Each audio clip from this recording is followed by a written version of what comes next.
আর আলু আর চিংড়ি মাছ ভাজা করব। কুঁদরি কেটে নিয়েছি আর আলু কুচি কুচি করে কেটে একসঙ্গে কেটে নিয়ে ধুয়ে নিয়েছি। আর চিংড়ি মাছটা আমি লবণ আর হলুদ মাখিয়ে নেব। লবণ দিয়ে দেবো, হলুদ দিয়ে দেবো, ভালো করে মেখে নেব। মাছটা লবণ হলুদ মেখে নিয়েছি, আমি এবার গ্যাসটা জ্বেলে নেব। গ্যাস জ্বালায় কড়া বসিয়ে দিয়েছি আর কড়াটা গরম হয়ে গেছে। আমি এবার সরষের তেল দিয়ে দেবো। তেলটা গরম হয়ে গেছে, গোটা জিরে দিয়ে দেবো, শুকনো লঙ্কা দিয়ে দেবো। জিরে শুকনো লঙ্কাটা ভাজা হয়ে গেছে, আমি এবার রসুন থেতে করে রেখেছি সেটা দিয়ে দেবো। পেঁয়াজ দিয়ে দেবো, একটু ভেজে নেবো। পেঁয়াজটা একটু ভেজে নিয়েছি, চিংড়ি মাছগুলো দিয়ে দেবো, এটা ভেজে নেবো।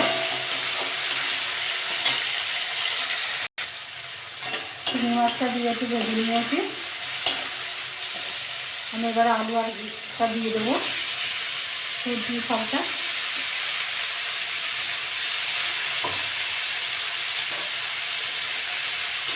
নেড়ে করে নেবো।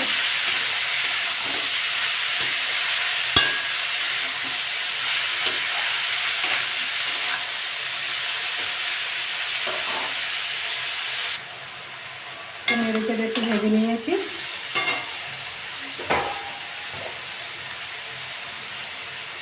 হলুদ দিয়ে দেবো,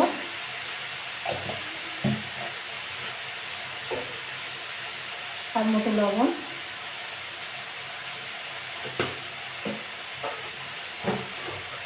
এটা নেড়ে চেড়ে নেবো।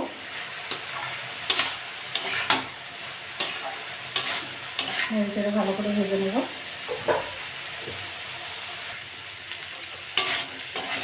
ভাজা ভাজা হয়ে গেছে, আলু সিদ্ধ হয়ে গেছে।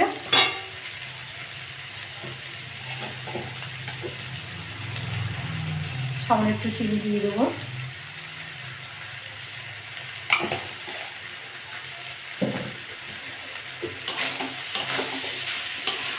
সামনে চিনি দিলে একটু ভালো লাগবে, মিষ্টি মিষ্টি টেস্টের জন্য। অনেকে পছন্দ যারা না করেন তারা দেবেন না। এরকম করে রান্না করে খেয়ে দেখবেন, দেখে কমেন্ট করে জানাবেন আমাকে যে কেমন হয়েছে।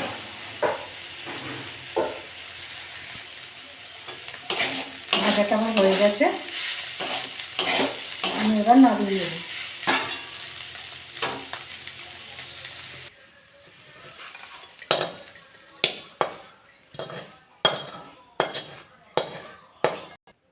এরকম করে বাড়িতে রান্না করে খাবেন, খেয়ে ভালো লাগলে আমার চ্যানেলটাকে লাইক করবেন, শেয়ার করবেন, কমেন্ট করবেন, সাবস্ক্রাইব করবেন। ধন্যবাদ।